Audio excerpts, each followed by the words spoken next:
kita tahu kondisi saat ini di mana semua aktivitas dilakukan secara daring atau dalam jaringan, termasuk perkuliahan, membuat semua harus bisa beradaptasi dengan baik.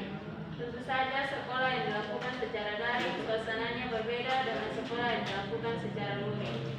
Angka positif COVID-19 yang setiap harinya bertambah tentu saja membuat kita semakin tidak tahu kapan pandemi ini usai.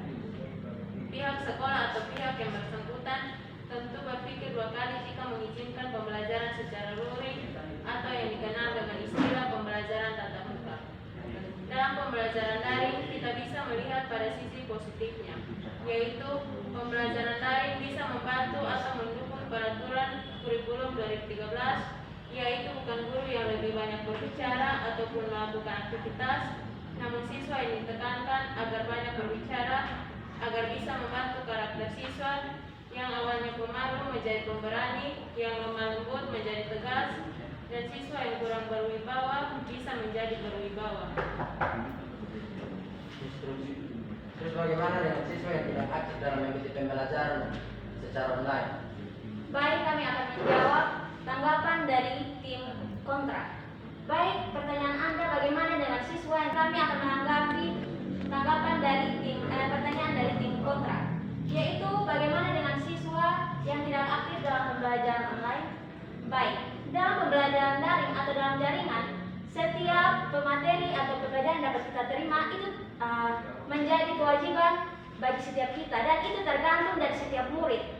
Bagaimana siswa itu kalau mau belajar berarti harus bisa berusaha, kalau tidak mau belajar terserah. Karena saat seperti ini tidak mungkin kita memaksakan kehendak untuk memasukkan kembali murid-murid ke dalam sekolah dengan tujuan untuk belajar agar semua siswa bisa aktif. Dalam saat seperti ini pembelajaran daring dibutuhkan, dan yang tidak aktif harus bisa berupaya untuk aktif, kalau tidak akan mungkin dengan pembelajaran yang terlewatkan. Baik. Jadi bagaimana dengan teman-teman kita yang mungkin di luar sana kekurangan dalam mungkin menunjang mereka dalam mengikuti pelajaran online, mungkin mereka tidak memiliki Android atau smartphone yang pintar yang mungkin mendukung mereka dalam belajar. Baik, saya akan menanggapinya. Jadi kita manusia hidup dalam kehidupan yang sosial, kita bersosialisasi. Tentunya kita tidak hidup sendiri. Saat kita berkekurangan, kita tidak salah jika kita meminta bantuan dari teman-teman kita atau sesama kita yang mampu. Jadi tidak salah.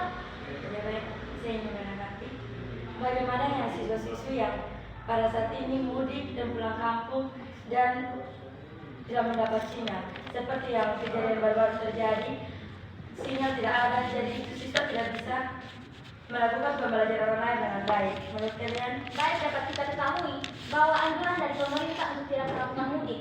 Jadi saat-saat seperti pandemi COVID ini, kita dianjurkan untuk tetap di rumah. Jadi contohnya untuk anak-anak yang datang dan bersekolah dari tempat lain, tinggal dari tempat lain dan bersekolah di sini, dan mereka tinggal di kos contohnya, maka mereka tidak perlu pulang ke kampung dengan anjuran pemerintah untuk tetap tinggal di dalam rumah. Bagaimana dengan siswa yang sudah terlanjur mudik?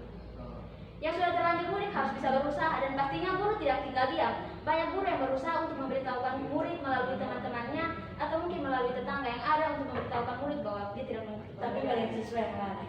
Contohnya, banyak guru-guru yang mengeluh dari sekian banyak siswa. Contohnya, hanya 7 siswa yang mengumpulkan tugas.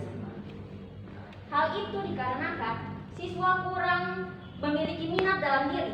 Jadi pembelajaran daring ini semuanya tergantung dari minat siswa, niat siswa untuk bisa mempertahankan pembelajaran yang ada. Kalau minat, semua siswa bisa dibilang minat, tapi kekurangan ekonomi mereka. Mereka ingin belajar online, tapi ketika mereka meminta handphone kepada orang tua mereka bisa saja mengatakan Baik, saya akan ekonomi. menjawab, menanggapi. Jadi kita sekali lagi kita tidak hidup sendiri. Kita bukan hanya dalam satu keluarga, hanya ada ayah, ibu, dan anak-anak. Dalam satu keluarga pastinya kita juga punya keluarga yang di luar rumah. Nah, di luar rumah itu kita bisa menghubungi. Kalau kita ingin meminjam barang yang online, tapi kalau mereka memakainya, mereka juga membutuhkan. Kita pasti bisa menyesuaikan dengan kebutuhan orang lain. Tidak mungkin orang menggunakan Android 24 jam non-stop dan tidak menyimpan Android itu. Kalau ketika kita saat ingin Kita pindah pada tim yang berikut, menyangkut dengan materi tim 1 ya, kontra terhadap materi yang pertama. Silakan untuk tim 1 waktu disilakan.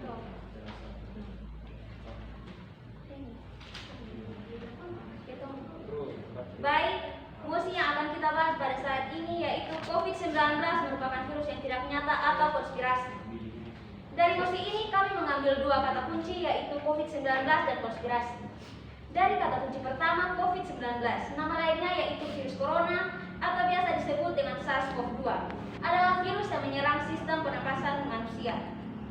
Penyakit ini lebih dikenal oleh kita semua dengan istilah COVID-19. Virus ini pertama kali menular dan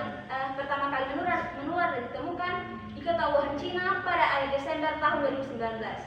Tanpa memakan waktu lama dan hanya dalam beberapa bulan, virus ini dapat menular dan sudah menular dengan sangat cepat hampir ke semua negara di dunia ini, termasuk dengan negara kita yaitu negara Indonesia. Virus ini menyebabkan gangguan pada sistem pernapasan, infeksi paru-paru berat hingga kematian. Virus ini menyerang siapa saja mulai dari bayi, anak-anak, orang dewasa, bahkan lebih rentan lagi bagi lansia atau golongan lanjut usia. Dari kata kunci kedua yaitu konspirasi. Nama lain dari konspirasi yaitu persenggokolan, yang adalah sebuah perjanjian antara dua orang atau lebih untuk melakukan kejahatan pada beberapa waktu yang dilaksanakan oleh konspirator yang direncanakan secara mulus dan rapi agar tidak ada orang yang mengetahuinya sedikit pun. Dari dua kata kunci ini, kami tim Pro setuju dengan mosi perdebatan kita pada saat ini, yaitu COVID-19 merupakan virus yang tidak nyata atau konspirasi. Kita semua pasti sudah mengetahui bahwa COVID-19 memang tidak nyata dan tidak terlihat. Namun, di sisi lain COVID-19 bisa membunuh. Saya tidak setuju dengan pendapat dari tim Pro karena yang berkata bahwa virus COVID-19 ini tidak nyata. Kalau tidak nyata pasti tidak ada terdampak pandemi COVID-19 di mana banyak pasien yang terkena positif dan juga mati karena terpapar pandemi COVID-19 ini. Baik, kita semua tahu bahwa saya bisa menanggapi Anda bahwa Anda mengatakan bahwa virus ini tidak nyata. Apakah apa dasar Anda menyatakan virus ini tidak nyata? Menurut kami, kita bisa mengetahui melihat dari fakta yang ada. Kami mengatakan kalau virus ini nyata. Oh betul. Betul. Jadi Anda mengatakan bahwa virus ini nyata. Menurut kami virus ini tidak nyata, karena kita semua juga tahu bahwa saat-saat seperti ini banyak sekali berita yang beredar, lebih banyak di berita di TV maupun radio dan di media lainnya bahwa lebih banyak pemimpin yang terkena virus corona. Selain pemimpin-pemimpin, orang-orang besar dan juga orang-orang yang berekonomi tinggi dan dari menengah ke atas. Jadi orang-orang yang dapat dikatakan mampu yang terkena. Jadi menurut kalian apakah virus COVID-19 ini tidak nyata? Pro yang mana afirmatif ini? COVID-19 itu adalah virus yang tidak nyata. Mana domisilik semua? Karena kebanyakan orang yang meninggal pada saat ini bukan hanya tertular dari virus COVID-19 tetapi memiliki penyakit komplikasi. Oh tidak. Kami akan menanggapi dari pendapat tim Pro.